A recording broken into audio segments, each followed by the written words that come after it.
Welcome, devs, to AI and Spock, a groovy combo. Today we're diving into the Spock framework, a powerful testing tool built with Groovy enabling enhanced handling of conditional statements. Spock's flexibility, especially in handling conditional statements, thanks to Groovy, makes it a standout choice for developers. One of its strengths is data-driven testing, where you can use data tables to power your tests. Spock is also ideal for behavior-driven development, with its given when then blocks that make your tests read like clear acceptance criteria. On top of that, it enhances JUnit's reporting with detailed expressive patterns, giving you more insightful and powerful reports. It integrates seamlessly with Gradle and Maven, fitting right into your CI/CD pipeline. Plus, it's compatible with Java and works wherever JUnit runs, thanks to Sputnik. Now, let's jump in and create a Spock specification test for a method that returns 1 for odd, 0 for even, and throws an exception for 0 and negative numbers. Let's go. Okay, here's our class diagram. The test that we're going to do is the check method. So that's what we're going to be testing the functionality of. So I'm going to go ahead and close that out, open up, clicking the test gutter and generating our tests, and also creating the template of the spec using create test. I added that in, and now that I have that template, now I'm going to go over and grab the test, and I like it. I'm going to copy this, and now I'm going to paste this over to the class. I'll import the validator class, and now that I have that, let's go ahead and run it. And we can see that it's going to pass. Great. So now that we have that, we can take a look here and see that we only have even numbers. So we want odd also, and that's the whole beauty of this data table. The two pipes, you only need one pipe. It just happens that codium.ai decided to make it a little bit readable, so it put two pipes in there. That's not going to hurt anything, as we saw the test pass. Let's go ahead and add in your own data. Now you can interact with codium.ai test and actually ask it, especially if it's a lot of data, to generate you more types of data. But since we're just doing odd numbers, I just decided to put the zeros in myself and the different odd numbers. Remember, you are in the driver's seat still, and you're still developing. I can't even sorry, my keyboard, I'm getting a little messed up there, but now we got it there. So let's go ahead and run this format, and now I'm going to run it. And you can see that I've actually now passed all the tests. Okay, let's go ahead and test the negative number exception. So we're going to go ahead and copy this. I'm going to paste it over on the left. And before I run this, who thinks it's going to be a passing test or a failing test? So let's run it, and we'll see that we have a failing test. Why do we have a failing test? Because we have a mock. So this is two things. You are the driver in the seat now, and so not all the time will the AI give you exactly what you need or what you want. So there's two things we can do. We can either take the mock and have the validator go ahead and mock out the functionality of the validate function, or we can do something else, which we're going to do a spy. So I'm going to go ahead and make this a spy. And what a spy does is it wraps actually a concrete class implementation. So it's going to wrap the actual class here and this negative checker, and I have a breakpoint there. So let's go ahead and run this and check this out and see that it's going to stop at that breakpoint. Great. So it stopped. Let's revert it back, and just so you can see that, with the mock, it's not going to actually hit that breakpoint. No, I don't want to do that. I want the debug. There we go. Sorry. Now there's a debug. So I wasn't trying to trick you. We didn't hit the breakpoint. So now let's put the spy back in. But again, we're still not done yet, because here's what we need to do. Though we're spying on that negative checker, we want to actually assert that the method that we're testing is calling it correctly. because a negative checker might actually not be right and giving us false positives based on its might have a bug in it. So we want to isolate our unit of work or our unit test so that we're very good in what we're testing inside of that method, and that's it.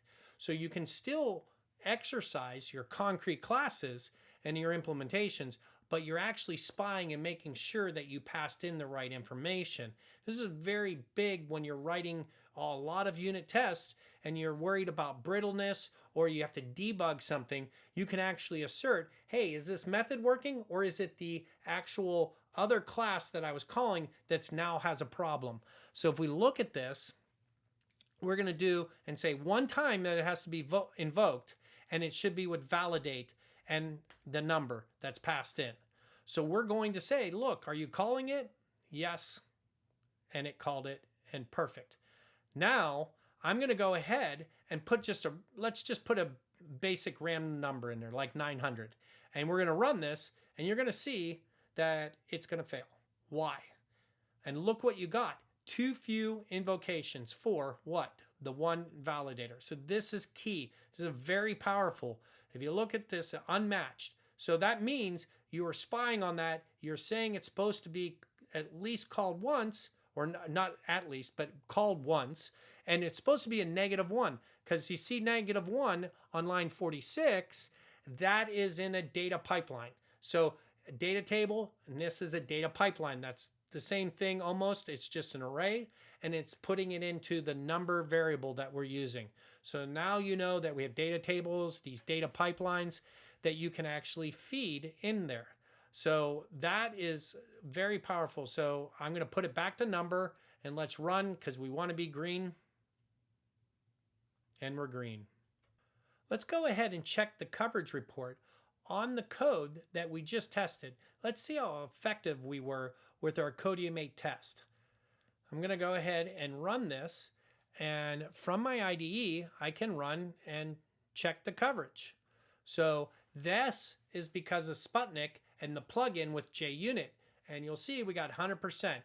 So thank you so much, codium.ai, for helping us out here with the tests. We got our 100.